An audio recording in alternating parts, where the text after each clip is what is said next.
Good to see you guys again. Derek Lott, professional negotiator and author.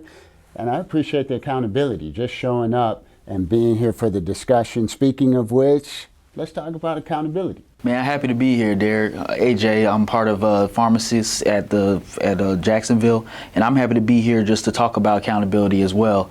One thing about accountability is I go through that a lot at my job, and it's very important for me as a pharmacist to learn how to be accountable and talking to people about their medications, being true to myself, and being sure to provide that education, and also just knowing if I don't know anything, having someone else to watch my back and keep me accountable to be the best version of myself as I can be. So being as a man in the pharmacy profession is really key. That sounds great, AJ. Good evening again, gentlemen. My name is Brian Boyd, software engineer and minister. And when you think about accountability, you spoke so much to me, man. You talked about your job, because one of the things that we struggle with on our jobs is accountability, of course, and then also having to be accountable not only to our team, but also have them being accountable to us, because our roles are always intertwined and we're all working together for a common goal. But at the same time, you know, there are times where we may not do the things that we're supposed to do.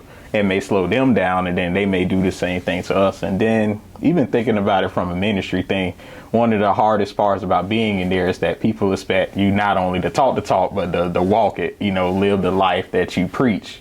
And if you get caught doing otherwise, then now it makes you not look bad, but also the God that you serve look bad. And it's not a good situation. Yeah, I mean, when you think about accountability as men, we've talked about so many different things, but accountability is where the rubber meets the road. I think you said it best. It's walking the talk. What we say, we do and follow through on. What does that look like for men in our manhood? Well, for me, specifically as manhood, I believe actions speak louder than words. So not only in my profession, but also in my relationships with others. If I say, hey, babe, I'm going to go get the groceries for my fiance, and she expects me to go get the groceries, I'm going to go to get it and bring it to her. I'm not just going to throw it out there just to make her feel better. Or if she feels like she has something going on in her life that doesn't make her happy, I'll say, hey, I got something going on for you, or let's go out and do something just to make you happy. I expect to own up to it and actually do it, and she will provide that for me as well. Same thing with my job. If I tell a patient, hey, I'll get this medication ready for you, or we will deliver it to your house, which we offer free deliveries, I expect myself to own up to that, because they are expecting and they are holding me accountable to provide that service as well. So just as a man, being a man of your word says a lot. Man, it sounds a lot like just overall, just for us as men, just having integrity, you know, being able to line up our thoughts, our words, and our actions. Because like you said, it may sound good to say that you're going out to get groceries, but if you don't get the groceries in, you know, what do y'all eating tonight? And I think just even thinking about that for all of us, I think one of the things, even looking at it from society, is for us as men is to be accountable, you know, to go after the destinies and things that we want, to go after the careers that we want, so that we can provide not only for ourselves, but for our families and the people that we're supposed to be entrusted to. And I think that, you know, even us specifically as men, we may be on that journey, but some of us are fractured, like we're doing these things alone. But we should really have a collective group of men, you know, keeping each other encouraged, keeping them motivated, and keeping them pushing towards whatever it is they may be working in. So me in engineering, you being author, speaker, so many other things, and then you even as a pharmacist, you know, we could come to this collective space together and not only, you know, relate to each other on the level, you know, even outside in our personal lives, but also from a professional level and pushing each other to get to where we want to be. Man, I appreciate what you guys have been saying. I'm going to offer a different view. Not a different view, but having been on this earth a little bit longer, when we talk about accountability, for me, it's great when we're running a race and we're killing the game. Mm-hmm. But what do you do when you fall? Right? Ooh. When you fall, do you show up? Do you stand up and do you admit your failures? Do you say, hey, I missed, my bad? Right? We talk about integrity. We're talking about living large. But what about that time you fell and you didn't do right by your fellow man or by God? In any way, shape, or form where you have not lived up to the words that are coming out of your mouth. What's that movie, Rush Hour? Do you understand the words that are coming out of my mouth? When we don't live up to what we say, right? Do we own that? Do we show up and say, hey, you know what, I got to raise my hand and take accountability for that. I wasn't the father I was supposed to be. I wasn't the husband I wanted to do. But I'm here now, and I'm going to stand up, and I'm going to be the person I want to be. A righteous man falls. And see, that's the key. And the scripture says a righteous man falls. It didn't say a bad guy. A bad guy falls. Well, we know the bad guy, he's falling all over the place. But righteous people fall. And as men, we can't shy away when we fail. And that's why so many men run and hide, because they have failed. They are broken. And we got to let them know that it's okay to fall. Your issue is you don't get back up. Now, that's just, in my opinion, thinking about personal accountability. But how do we keep each other accountable as men when I'm thinking about you and, you know, what you're trying to accomplish in your life or what you might be trying to accomplish in your life? How can I help you? How, as brothers, do we help keep each other accountable? For me, I feel that it's best, and this is just from my standpoint, I always like to know the person and what triggers them and what's the best way to effectively communicate with them. My way of communicating with you may be different by the way that I communicate with Brian. I might have to be more direct with you, whereas with Brian, I might have to be a little more subtle. So it's just studying the person, talking to them, seeing what makes them tick, what makes them feel encouraged, and then I'll go from there. So that's why sometimes you can provide a level of communication to somebody, but it goes both ways. They have to be able to receive it.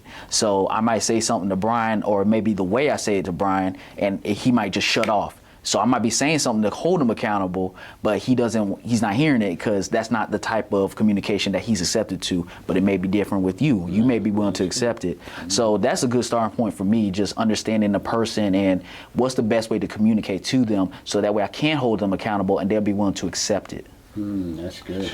Ooh, man, I think, man, you touched on so much, because when you say it like that, getting to know somebody on that level, you have to build a relationship with them. So this is something that you just kind of walk into. We don't just meet one day and then I'm telling you about your life story. You need to do this, this, and this. No, it's something that takes time, and that could take years to build sometimes, because you have to establish a level of trust. Even with us as men, you know, we have our goals and stuff. We may all be working towards the same thing, but at the same time, once again, you know, we're still people.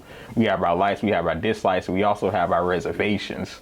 And those are things that can only be overcome, and those are things that we will only reveal to each other, you know, by getting to know each other over time and establishing that foundation. Yeah. Do you ever think it's a point where there's just no return? You've tried to partner with somebody in this whole thing called accountability, and they just aren't getting it. Is there a point where you let the person go or part ways? Yes. I mean, as candid as possible. Yeah, I truly believe that, you know, there's this old saying, right, that you can't save everybody. And, you know, with my background, you know, they used to say something different. But with that in mind, you know, it just goes to shows that you can only help the people that want to be helped. So in the same sense, you can only hold people accountable that wants to be held accountable. And if they don't want that accountability, they don't want the pressure on them, then those are the cases where you have to just let the people go, let them do what they want. And then hopefully they come back later on and they realize, you know, I need to do this not only for myself, for the people around me, and then they are able to get back on that horse and keep going. Yeah, that's a good point that you mentioned, and you said a lot of good things there. And I'm going to take it a step further. Maybe those people don't even have to, their calling isn't to be in that environment that they're in. So letting them go can go further as actually, hey, just having that sit down and saying, this probably isn't the best environment for you.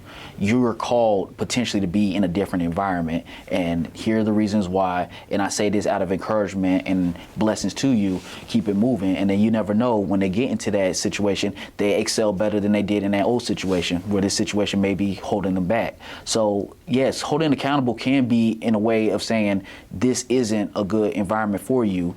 You are better suited for a different environment. So that way both parties can win and you can pursue your purpose. Sometimes it needs to be, you could be that person to be called to tell that person that information, and that right there is holding someone accountable, in my opinion. Yeah. Do y'all watch basketball? I love basketball. Okay, so I love y'all basketball. seen like the Lakers, how they've been like they basically trade the whole team, right? When you talk about environment, that's what you made me think about, because, you know, the players, not calling nobody out, Kuzma. wasn't playing up to par with LeBron and them, so he had to go. That's real. And that's the thing. Not saying that Kuzma isn't a good player because we seen splashes of that. One night he'll drop 20, the other night he may drop 2. But he just wasn't. He didn't fit the culture of the Lakers. He wasn't accountable to the goal, so he had to be shipped somewhere else. That's good. I mean, when you think about the depth of what you were just talking about, really it's a level of maturity to understand that I can't win in this environment. Right. This is not my place. This is not my group. These are not my people. I need to find my people. I need to find the people I click with, the people that I can be open and accountable to, right? I think you're hitting on something really big there with the basketball. I mean, it seems like a simple thing, but you're right. It's one of the biggest arguments that surround people like LeBron is like he went to different teams. Well, what was that all about? Was that about him, or was it about the Cavaliers or the Heat, or trying to play with Dwayne Wade and Bosh? What was it all about? And when we think about accountability, we got to ask ourselves a higher question: what's my motive? What am I all about? What am I trying to accomplish? And what I'm trying to get after, right? That's a good point you mentioned about LeBron. I want to take that step further because that's good, because I think that says a lot about his growth as a man. Like, think about it. As a rookie, he stayed with Cleveland, right? He may have had coaches holding him accountable. He decides to go over to Miami. His teammates held him accountable, balling with Dwayne Wade, Chris Bosh. Go back to Cleveland. Now he is holding his teammates there accountable by elevating them, and they won a championship in Cleveland. Now he goes over to the Lakers. Now he has a whole squad holding each other accountable. So I feel like that says a lot about growth by him moving around and holding each other accountable that way. So that could say a lot right there. Like, people holding you accountable, and then going in and then you being that leader and holding other people accountable. So that's good. Yeah. That's pretty much like the culture, even though that's basketball, right? That's so related to like even us in life, because we have to take that journey all the time, because I'm sure all the positions that we're at right now, we didn't just get here over time. We started somewhere, we left that place, went somewhere else. And as we kept growing in experience and exposure to the stuff that we were around, we ended up evolving as people and going to the environment that suits us the most. Yeah. So let me ask you another question.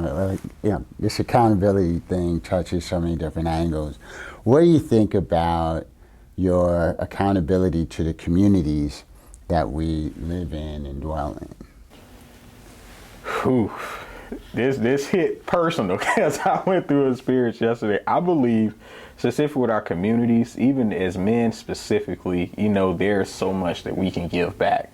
Especially once you reach a level of success where, you're able to provide for yourself, once again, your family, you know what it means to be a man, especially in today's society. Like, just that knowledge and awareness alone is enough that we should be able to pass that back on to younger people, especially like the younger boys that may not know, they may not have fathers in their life, they may not have active role models. So we could be the person to kind of reach back, show them the way, and then they can be that voice of that light for their generation one day.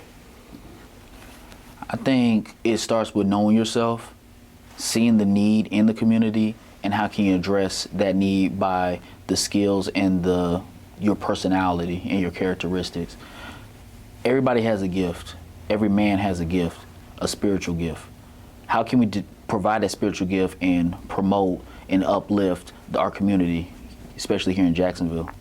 So that right there, that's what I see as a way to promote growth and uplifting the community and holding the community accountable, by just knowing yourself and saying, okay, this is what I'm good at, this is what I'm passionate about. How can I provide disciples? How can I bring up disciples to follow this purpose that I'm trying to upbring? Yeah, that's good, because as the sage, so to speak, as the more mature one, I would say I've learned, because growing up, I left my community. I left my community to go off and do other things, and as you all may be aware, I was born and raised in Chicago. And Chicago continues to be one of the roughest areas in the country. You may have heard, hundreds of people killed in 7 days, weekends of just murder and all of that.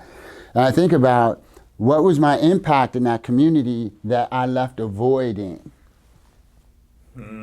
See, we'll put, hey, this my house, this my car, these my Air Force Ones. You know what I'm saying? And that's our world. And we say, I am accountable and I'm being a good steward and I'm taking care of it and I'm going to work and I'm doing this. But you got to broaden you got to lift that head up and look around you at the next door neighbor and the neighbor next door after that and down the street and all of that, because that's your community. Those are the people that may not have, to your point, there may be single mothers in the neighborhood. There may be children that are wayward or they don't listen to their parents. All kinds of things going on in the community. But if we just look at our little world, our little box, and say it's okay with me, are we really being accountable to our communities? Because every man has a gift, I heard somebody say. Come on. Is that gift just to be kept in your little box, or are you accountable with that gift to go out into the street and make a difference? Exactly. Now, like I said, I have reflected on my earlier days, and even now, I think about the community I'm in. How do I serve my community? I have gifts, to your point, and those gifts must be used to make the community better, not just selfishly to get more for me, right? And I don't think we can truly say we're being fully held accountable if we're just taking care of ourselves. Right? You can say, I'm a dad to my children, I'm a dad in my house, or I am paying my bills, right? But who's helping the one that's struggling down the street? If you are able, do you have a responsibility? And I want to take it just a bit further. You have this well-off house, you got this well-off family, you have these well-off kids, and let's say that something happened to them one day. They're driving down the street and they go into this neighborhood, and then they get hit with a car from somebody that grew up in their neighborhood. They just got they're unlicensed. Let's say they have a weapon or something in the car, and they ended up hurting their children severely bad. But what you don't realize is that you were the person that could have simply went down the street to the school that you grew up at and spoke to that person, and it may have changed the entire trajectory of their life. So, I mean, even when you look at stuff like that in our city and the crown and stuff that may happen, how much of that is our responsibility? Like, to your point, like, if we have the ability, we have the capability and the knowledge to stop these things from happening, or to at least be a voice to the stuff that's going on, why don't we use that voice? Speaking about this topically is cool. I mean, we've talked about a lot of ground as it relates to accountability. But what are the personal examples and the personal experiences you've had with accountability? So for me, this is a good question. Is somebody very near and dear to me holding me accountable? It was actually a female who is very close to me. She's my fiance and the future love of my wife, my future wife. And she holds me accountable every single day. Literally, a couple of days ago, she held me accountable because I wasn't communicating with her about my emotions and how I feel. Sometimes I feel that it's best for me to provide as a man, to provide for her without telling her how I feel. Like, you want this, I give you this. You want comfort, I give you this. But what she was looking for was me being vulnerable and communicating to her my feelings and my emotions. And so she has told me this countless times, and she holds me to it. So when she sees a look on my face where I'm just staring down on the ground, or I'm looking up, or I'm not even like listening to what she has to say to me, she'll call me out. She'll say, AJ, what's going on? What's on your mind? And the last thing she wants to hear, and this is the complete wrong answer, is nothing. If I say nothing, there ain't nothing on my mind. There ain't nothing wrong. Because she knows me. So she'll tell me straight up, that's BS.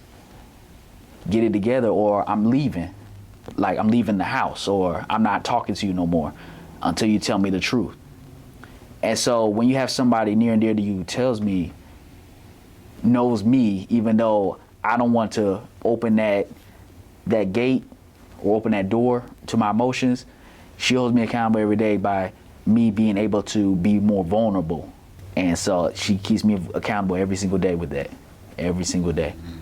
and it helps. It also helps with getting it out. Every single time I get it out, that opens the door for her to offer advice or be vulnerable herself or treat the root of the problem, and we can have a discussion. Because when someone that loves you is holding you accountable, that helps elevate you as a man myself. So for me, man, as you were saying, there was so many memories that came to mind, but the biggest accountability problem in my life happened about a year ago. So at this point, I was probably at the height of my professional career, you know, moving up the ladder in all the engineering. I had even entered like right in the ministry at that point, and I had just bought my home. And it's funny because it's almost like a year to this day that I had bought my home and everything. And in the midst of all of that, I had went through a point where I had like overworked myself like to the bone. Man, I was like on the board of 2 different nonprofit organizations. I was joining a coalition at the time, and I was doing like networking events, engagement, trying to get out there, but I was like beyond overwhelmed. All the top of that, trying to run a side business, trying to start a podcast, trying to write a book and everything. So it was a tough space for me. And what happened was I got to the point to where I was just barely making it, man. Like literally, like I wouldn't get maybe 2-3 hours of sleep at night. Like it was rough, and I was getting ready to like leave all this stuff. So I quit all of those organizations. I let all of that stuff go. Like, and then even like ministry and stuff, I was like, I don't even know why I'm going into this. It doesn't fit me right now. I'm just in a wreck. And then all of a sudden one day I had went to this park. And that was where everything started to change, because it was an epiphany that I had that I need to be at peace with life or where I'm at, because life isn't going to get any easier. You know, we're going to have these challenges. You're going to get overwhelmed. But it's like you said, what are you going to do in those situations? What are you going to do when you're on the ground? And even the thing that kind of catapulted that, I heard this message on YouTube. It was a random motivational message, and it was saying that you have to value yourself. You have to take care of yourself. There may be other things that you may have to deal with, but if you're not around to deal with those things, then they're still going to go on. They're still going to get done. So you have to take care of yourself and then take care of everything else that's around you. And then that's when I started to come back. I started, you know, going out, taking myself out to eat. I started buying furniture and stuff for my home, you know, started doing things one-on-one, day by day. And I eventually got back into where I started to love my career again. I started to love, you know, myself again. And then everything else, my relationships started to come back. Even my job started getting patched. I was about to leave that job at that point. It was like that bad. But everything started to fall back in place, and they fell back in place because I heard this random message, and I went to that one random park on a random day, and it just brought me back from the brink. That's good. That's good. Well, I'll tell you, for me, accountability, the first time I was a kid, and we used to play baseball. We call it a game called Strikeout, where you go on the side of a building and you draw a box and an X in it, and you just got a pitcher and a batter. So me and my buddy, we went out on the side of this building, drew the box and the X on it, and obviously the building belonged to somebody, right? So we're out there playing Strikeout, and I throw the ball. My friend hits the ball. Pow! Window shattered. Glass everywhere. He's gone. I'm standing there. Like, what do I do? Do I run? Or do I? Well, I'm just flat-footed standing there. And the owner comes out, shaking his head. Hey, you know. And I was like, you know. Now, I'd like to tell you it's because I was a man of great integrity, but I was real slow when I was a kid. I was a little chubby, so I couldn't really, you know, get it going. But I learned from that moment. That standing there and just taking his anger and dealing with what we had done. We broke the window, and he said, "You're gonna pay for it. I want to talk to your mom and dad." And I went home, told my parents, and. But the good thing out of it, he said, hey, I appreciate him for not running and being accountable for what he did. And that little bitty story, I may not have been the greatest athlete, but I was huge in accountability. And I, you know, had a little pride about that. And I carried that story with me, and I've had many others in the workplace, in my relationships. But accountability is a good feeling. Absolutely. When you hold yourself accountable, it is a good feeling. I appreciate you guys for sharing your stories.